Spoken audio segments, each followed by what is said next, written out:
बिस्मिल्लाहिर्रहमानिर्रहीम। अस्सलाम वालेकुम। रदरफोर्ड ने जो एक्सपेरिमेंट किया था 1899 में किया था और इस एक्सपेरिमेंट के नतीजे में इसने जो है दो रेडियो एक्टिव रेज जो है डिस्कवर की थी, एक अल्फा थी और एक बीटा थी। उसके बाद उसने बाकी आगे जाके और एक्सपेरिमेंट करे तो उसके जरिए गामा रेज डिस्कवर हुई थी। सबसे पहले हम हेडिंग डालेंगे Rutherford's experiment for the separation of radioactive raise.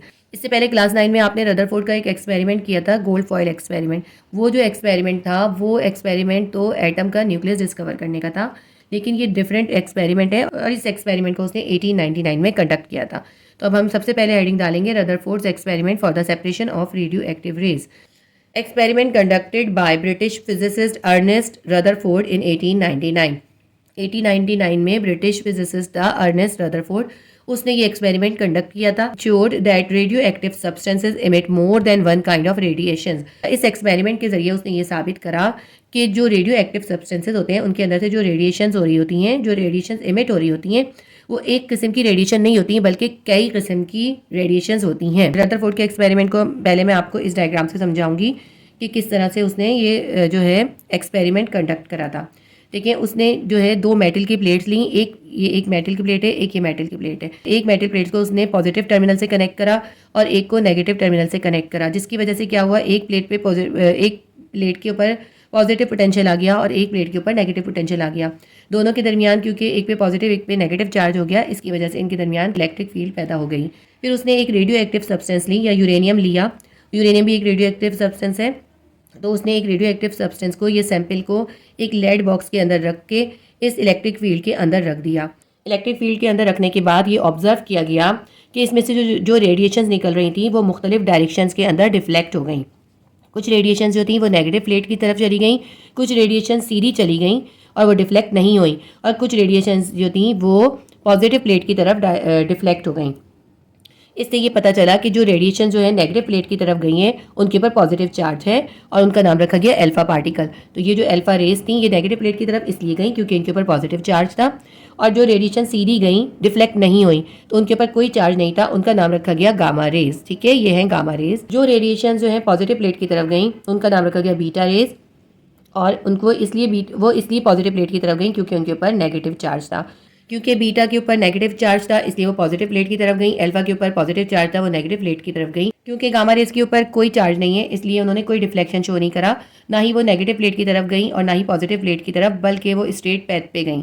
ठीक है, ये डायग्राम आपने इसी तरह से बनानी है और इस तरह की लेबलिंग भी करनी है, और आपने बताना है कि इसमें क्या चीज़ है। ये रेडियो एक्टिव सब्सटेंस है, ये लेड का बॉक्स है या भी कोई भी मेटल की आपके फॉइल है, और ये हमारी नेगेटिव प्लेट है, ये पॉजिटिव प्लेट है। ठीक है, और यहाँ पे अल्फा रेज आएंगी, यहाँ गामा रेज और ये बीटा रेज। आप इस तरह ये डायग्राम बना के इसको शो कर दीजिएगा। मैं आपको बताती हूँ इसको आप लिखेंगे कैसे।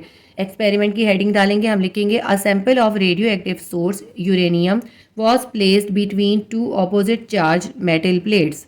कोई भी रेडियो एक्टिव सब्सटेंस का सैंपल जो है, मोस्टली इसमें यूरेनियम यूज़ होता है, वो रखा गया दो ऐसी मेटल प्लेट्स के दरमियान जो कि ऑपोजिटली चार्ज थी।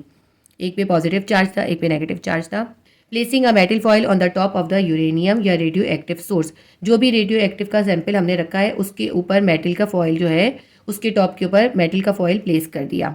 Rutherford showed that radioactive substances emit more than one kind of radiation. Rutherford ने ये दिखाया कि रेडियो एक्टिव सब्सटेंस जो है वो एक से ज़्यादा इकसाम की रेडिएशंस इमिट कर रही हैं।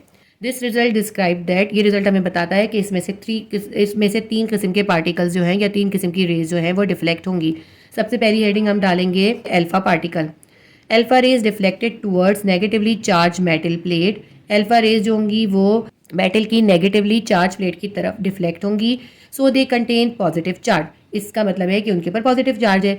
दे आर हीलियम न्यूक्लियस, वो हीलियम के न्यूक्लियस हैं, कंप्राइजिंग 2 प्रोटॉन्स एंड 2 न्यूट्रॉन्स। उनके अंदर 2 प्रोटॉन्स होंगे और 2 न्यूट्रॉन्स होंगे विद अ चार्ज ऑफ +2, और उनके ऊपर जो है +2 का चार्ज होगा। They have most significant ionisation power than B particle. इनकी आयोनाइजेशन पावर जो होगी वो बी पार्टिकल या बीटा पार्टिकल से ज़्यादा होगी। आयोनाइजेशन पावर जो होती है अल्फा पार्टिकल की वो सबसे ज़्यादा होती है। इसके बाद हम बीटा पार्टिकल या बीटा रेज की हेडिंग डालेंगे। Beta raise reflected towards the positively charge metal plate. Beta raise जो है वो पॉजिटिवली चार्ज मेटल प्लेट की तरफ डिफ्लेक्ट होंगी। दस दे हैव नेगेटिव चार्ज। इसका मतलब है कि उनके ऊपर नेगेटिव चार्ज है। Beta radiation is a Streamlit of high energy electron. Beta radiation जो है वो असल में हाई एनर्जी के इलेक्ट्रॉन्स हैं, क्योंकि उन पे नेगेटिव चार्ज है ना। Beta have less ionisation power than alpha raise.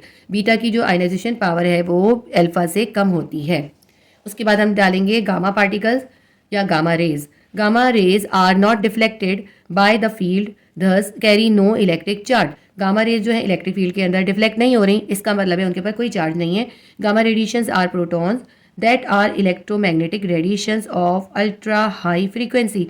ये जो गामा रेज हैं, ये गामा पार्टिकल्स हैं, ये प्रोटॉन्स हैं और ये हाई फ्रीक्वेंसी की इलेक्ट्रोमैग्नेटिक रेडिएशंस होती हैं।